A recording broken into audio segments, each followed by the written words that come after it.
Today, we continue our randomized Nuzlocke of the ROM hack Pokémon Radical Red. So far, our run has only been filled with the loss of some of our strongest partners, and we stumble across our biggest challenge yet, on our way to the next gym in the shape of an evil, fierce, and swirly tyrant. We pick up our journey in Vermilion City, and as we leave from the gym, we wander around the city a bit before we remember we're supposed to be completing a Nuzlocke. There are no rules, man. We're lost. No, man. I decide to head for the Pokemon Center to heal our hurt mons and place our lost comrades from our last battle into the death box of our PC.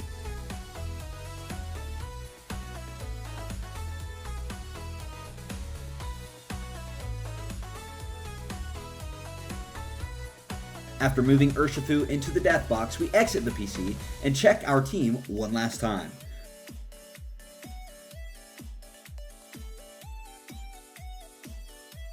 We then head to Route 11 in Diglett Cave, and now due to personal life being busy, I had not been able to record in some time.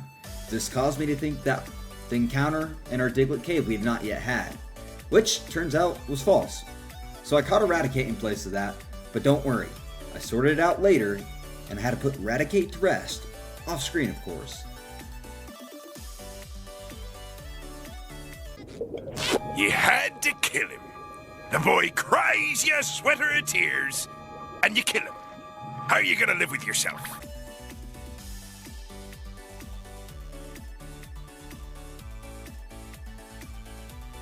Next, we run across a few of Philip's kin on our way to retrieve Flash from one of Professor Oak's aides in a terminal.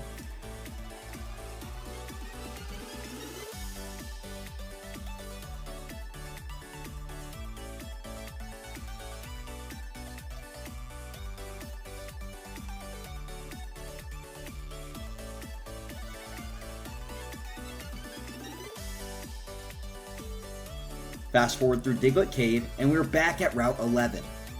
Chalk it up to being rusty and not having played for a minute, because we take on some unnecessary battles, like the one against this Arcanine we absolutely destroy.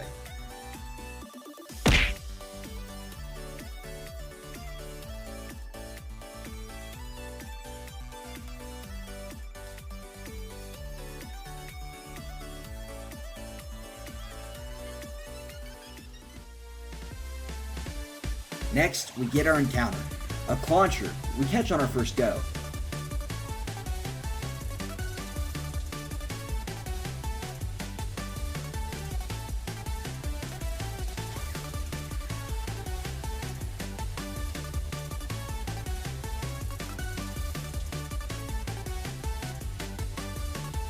After grabbing some overworld items, we go through the terminal, only to have our path blocked by a sleeping Snorlax. We get a little sidetracked with a set of stairs that leads us to get an item finder.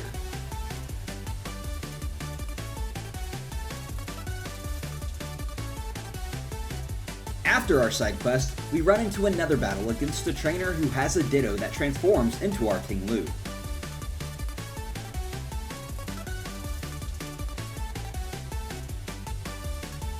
We put him away with 2 bulldozers,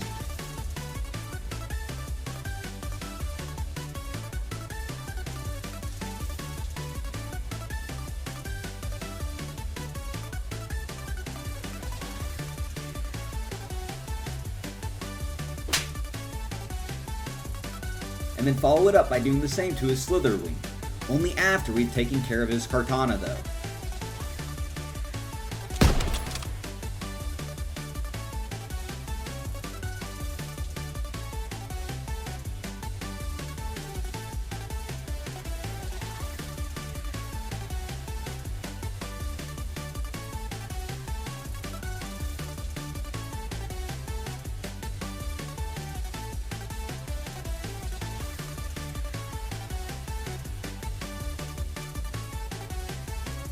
After the battle, we go grab a TM before fast forwarding to Route 9, as we make our way to the Rock Tunnel. Our first battle along the route has us staring down a Gloom.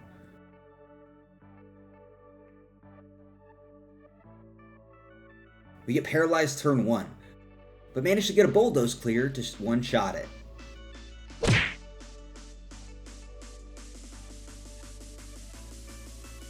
Galarian Zapdos comes in next, so after some thought, we throw in Garganacl.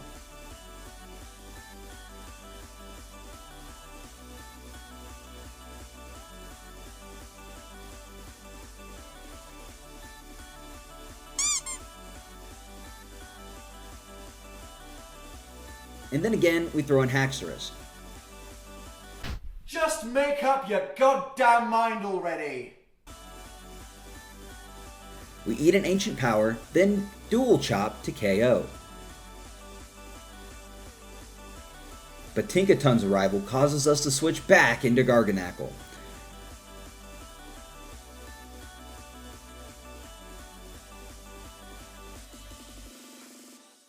We get confused from a Sweet Kiss, and then we get tickled by a Draining Kiss.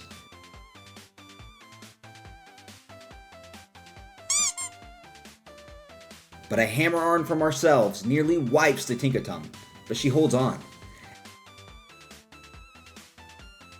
Axew comes in and we hit ourselves from confusion. Dragon Claw lands, but a Rock Slide slings Axew back to the Shadow Realm.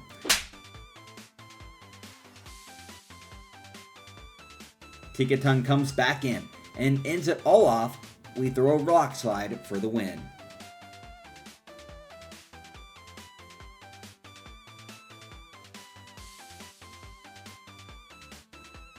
We hop down to grab a low kick TM and avoid a trainer.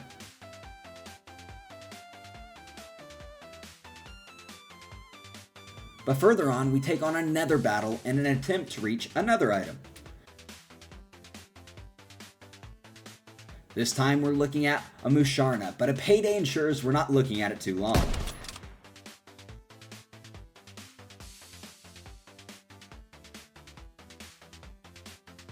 Typhlosion comes along, and Flame charges twice as we are paralyzed, but a Bulldoze puts him to bed. Falcon Punch! With that, we grab our item and continue to progress. Next is our encounter for the route, an Archeops.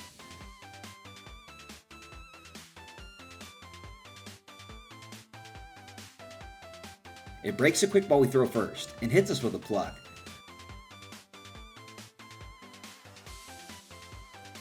We mistakenly swap in Masquerain, who takes a lot of damage. So we quickly swap into Quackaball.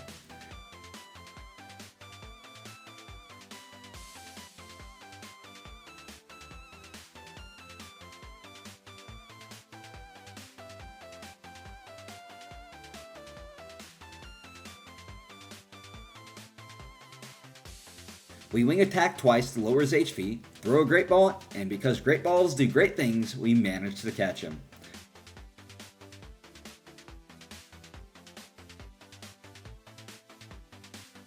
We move on, but little do we know at this point, we're about to face our biggest challenge yet.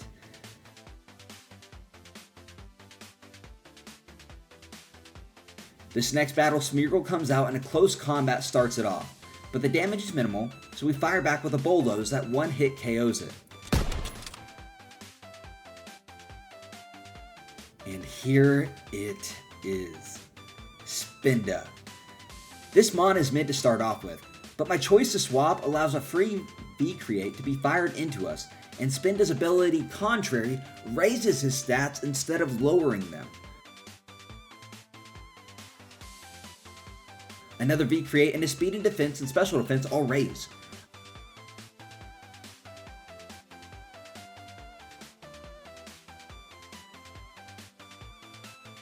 I panic and switch into Haxorus, another V-Create.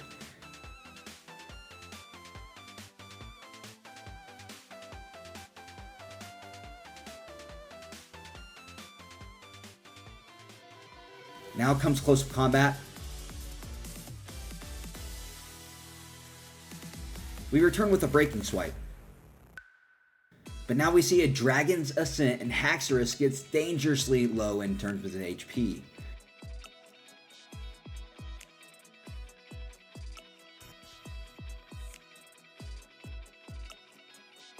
We switch into Delmise to try and eat some of the hits.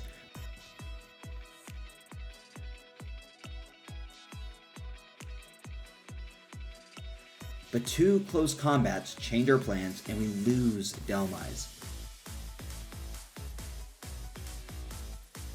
Quackaball comes in.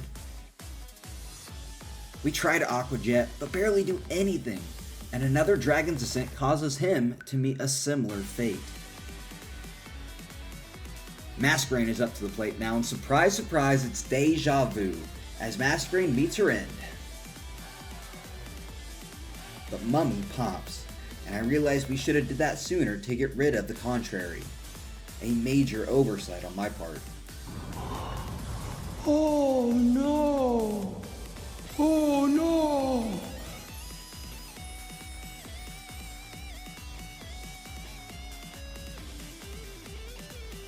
Now Ting Lu's up and we eat a beat create, but Payback lets us down. And Spinda still hangs on to survive.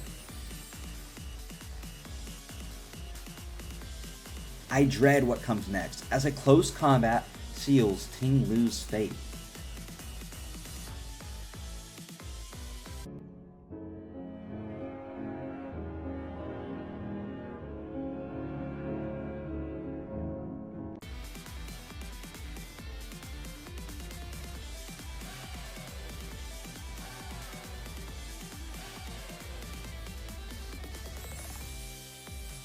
Haxorus is next, and again we lose another Mon.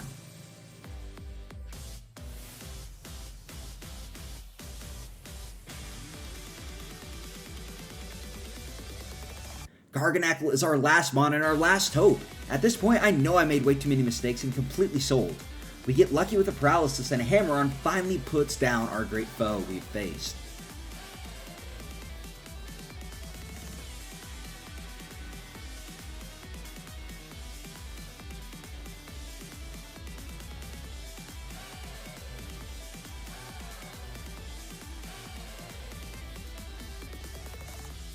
Sneasel comes out along with a V-Create, and we recover to give ourselves a chance.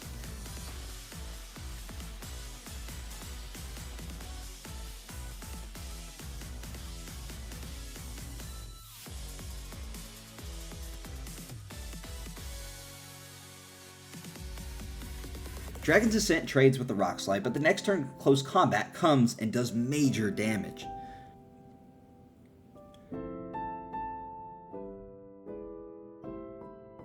We do manage to take Sneasel down though. The last one is a Liepard.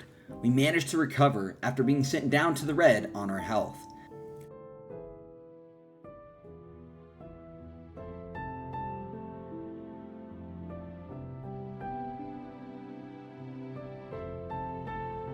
A follow-up close combat takes us back to square one though. A Hammer Arm almost ends it for us, but a Focus Sash causes the cat to come down to its last life. But it's no use, as a final Dragon's Ascent puts an end to our run. That's game over, and we majorly sold on this last battle. Unfortunately, this is where it all ends.